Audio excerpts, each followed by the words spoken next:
Welcome to this Connect M3 Byte podcast recorded on the 14th of February 2025.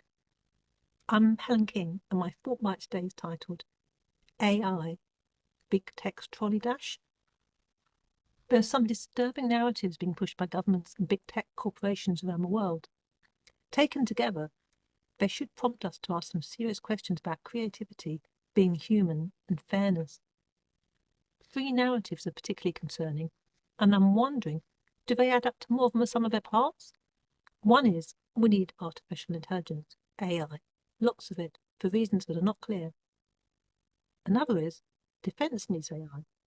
Whichever the nation, defence needs lots of AI. The third narrative involves copyright, and AI needs it done away with. The first two narratives, AI and defence, aren't new, nor are awards of multi-million-pound contracts, such as the recent Ministry of Defence contract. This wasn't a contract for weapons or planes. Heavens no. How old school would that be?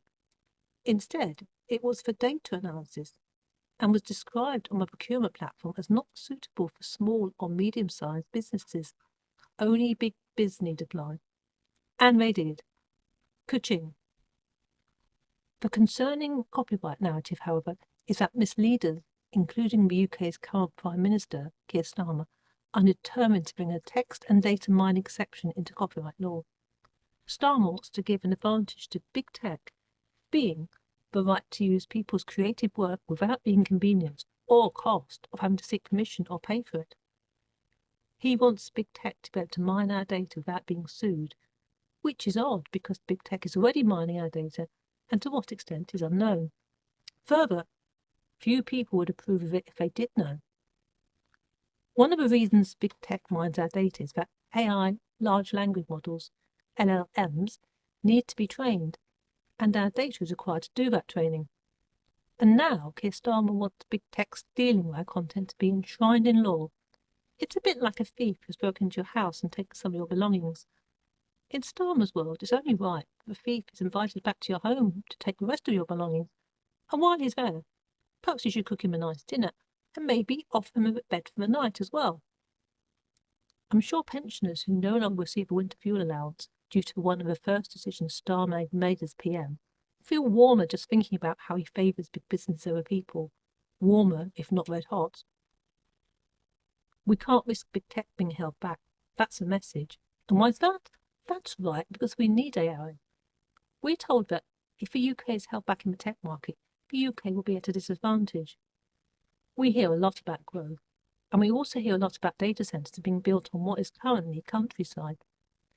Isn't the most important form of growth an increase in the well-being and quality of life for ordinary people? That is, as distinct from a minority of people involved in forms of big biz technology. A technocratic elite is another way of putting it, investing as they do in technology that is increasingly remote in every sense for most people. At the same time, it appears it's increasingly used against us rather than for our collective benefit. Then there's the absurd narrative that we have to reduce energy consumption when AI and data centres consume vast amounts of power and water. This does not compute.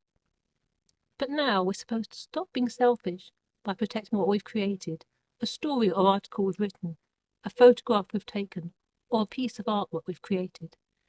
Instead, we should think of big tech and what it needs for the benefit of the elite.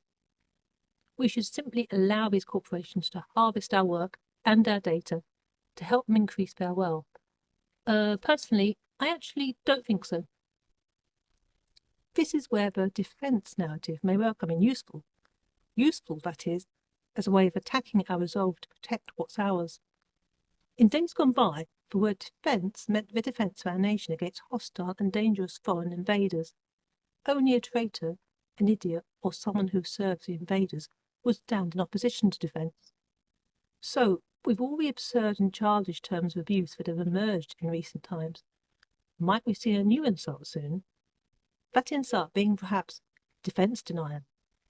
Such a nonsensical label, emotive as it would be, could well be applied to anyone who says it's wrong to allow big tech a digital trolley dash, grabbing everything on the internet that's used to them in training their product, being AI. Is it only a matter of time before the defence card is played to persuade, even coerce, people to become big tech's willing data feeders? If the alternative and increasingly accepted term for military activity, the military-industrial complex, were to be used by Keir Starmer instead, I suspect it wouldn't work as well on the public. Defence is, however, it appears nowadays a euphemism for our military-industrial complex. The military-industrial complex is an industry, and the most lucrative one. Even the Ministry of Defence acknowledges that so-called defence is a commercial activity. Some may think what I've just said is a bit hard, in which case I suggest looking at the MOD's brochure on how it uses and would like to use AI. The brochure is called the Defence AI Playbook. Playbook, the MOD's word, not mine. While acknowledging the risks of LLMs are not well understood, this brochure simply oozes excitement about them and other boys' toys, notwithstanding the images of women in the playbook. The reality is that AI, in the hands of the military, is a great way to kill people from a distance, just like in Kate Bush's song Experiment 4. Keir Starmer's evil plan to get rid of copyright, or at least water it down, has been foiled, for now, in Parliament by organisations representing creative people, the House of Lords and others. Will he give up? I very much doubt it. The mere fact that Starmer needs to have it pointed out to him that this is a matter of right and wrong should alert people to the apparent lack of a moral compass. As PM and a human rights lawyer, shouldn't he know that taking away copyright protection is wrong? I wonder how many people have had concerns raised or deepened by this overt attempt to remove protection for our property, copyright being protection for our intellectual property.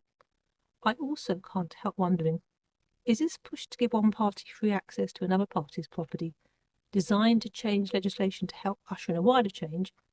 After all, it's for the greater good. Like changing the legislation on assisted dying, reducing copyright protection would impact on how creative work is regarded. A slippery slope indeed. It's not that there's anything wrong with existing copyright laws in the view of many creative people and organisations. On the contrary, they work well. Despite this, as I said, or because of this, Keir Starmer is determined to change the laws to make creators of work have to actively opt out if they don't want their work used by AI companies.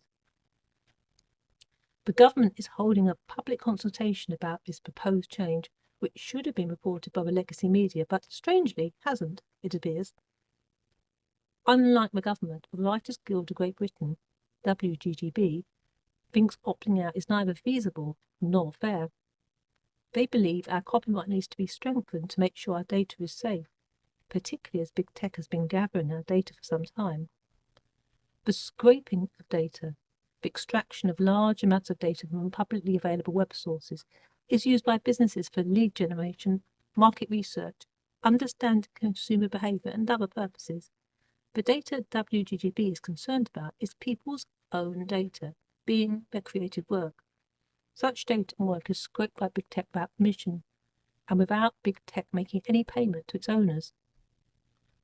The WGGB also explains that AI companies can't be prevented from scraping data, since they can program their bots to ignore instructions not to scrape. A technical way to prevent scraping, involving metadata, stops search engines finding the content. Great! The only purpose of publishing online would be to assist big tech in training AI to replace us. Many people are concerned that AI will take our jobs and replace humans. To some extent, this is a valid concern, although there's doubt about whether AI can be creative in the way humans can. I found a story recently on social media. It had a great hook, and I could hardly wait to read the rest. I clicked on the link, a big mistake. The rest of the piece was beyond terrible. A comment by another disappointed reader revealed it was AI generated. I felt I'd been tricked by a machine. On the other hand, us humans are still good for something, at least.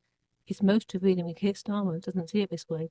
He, like other misleaders in positions of political power, appears to fall into the trap of believing that machines are better, or more likely he's simply beguiled by big tech, the same way he's beguiled by all big business.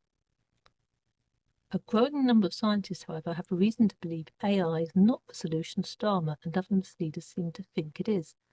On one hand, governments allowing big firms to take AI policies, which will of course be policies of benefit for these firms. On the other hand, AI may be the latest iteration of pyramid selling. Gullible and frankly greedy politicians think they're buying something of value with our money, when perhaps they're not. There are other issues as well with AI, such as bias. Its bias is partly due to the bias of the data it's trained on. Of course, this issue is another reason we should willingly give up our right to ownership and privacy, we're told. As an alternative, we could just accept that, as humans, we're not inferior to AI. We don't need to be rushed into its mass use just because big tech businesses want to sell more of their clever products. The big question, of course, is, what is AI? And why are we expected to embrace it? Another question is, what's the purpose of AI? Not the good reason we're told about, but the real reason. AI is algorithms, it's often said, and the word intelligence in its name is misleading. There are, however, some different theories about what AI is and where it comes from. Some of these theories are fascinating, while others are better described as being disturbing. But that's a subject for another Byte. Finally, on this theme, there's a term that can be applied to AI and to people who seem to think life isn't worth living without increasing quantities of it. That phrase is machine minds, and it features in a speech made by Charlie Chaplin in the film The Great Dictator. Charlie's character's speech, made at the end of the film, is a wonderfully poignant reminder that, as humans, we must not allow ourselves to be anything less. So, that's my current thinking on attempts to allow big tech to have a trolley dash of our data and our creative work. But I wonder, what are your thoughts? Thank you for listening to this Byte today. I hope it's given you further things to think about on this important subject. For further information on this and other related subjects, do check out the PDF version of this article, reference TB-5075A. It contains a number of links to supporting articles, plus links to many other enlightening and fascinating articles on a variety of topics. Meanwhile, I look forward to sharing my next thought with you very soon. Goodbye.